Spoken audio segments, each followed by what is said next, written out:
Bible నుండి దేవుని వాక్కు. న్యాయం తప్పిపోకుండా ఆయన కనిపెట్టును, తన భక్తుల ప్రవర్తనను ఆయన కాచును. సామెతల గ్రంథం 2వ అధ్యాయం 8వ వచనము.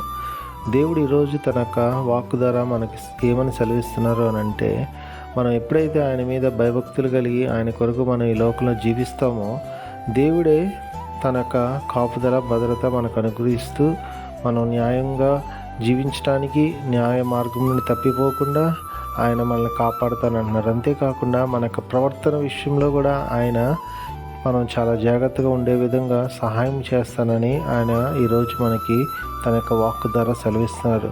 కాబట్టి దేవుని యొక్క కాపుదల, దేవుని యొక్క భద్రత, దేవుని యొక్క నడిపింపు మన జీవితంలో మనం కలిగి ఉండాలి అని అంటే, ముఖ్యంగా మనము ఆయన ఎడల మనం భయభక్తులు కలిగి మనం జీవించాలి. ఎప్పుడైతే అటువంటి జీవితాన్ని మనం కలిగి జీవిస్తామో, దేవుడు తప్పకుండా ఆయన ఇచ్చిన వాక్యం ద్వారా, ఆయన ఇచ్చిన మాటల్ని మన జీవితంలో ఆయన నెరవేరుస్తారు. కాబట్టి అటువంటి కృపని పొందుకొని ఆయన కొరకు ఈ లోకంలో మహిమకరంగా మనం జీవించడానికి దేవుడు మనకి సహాయము దయచేయనుగాక.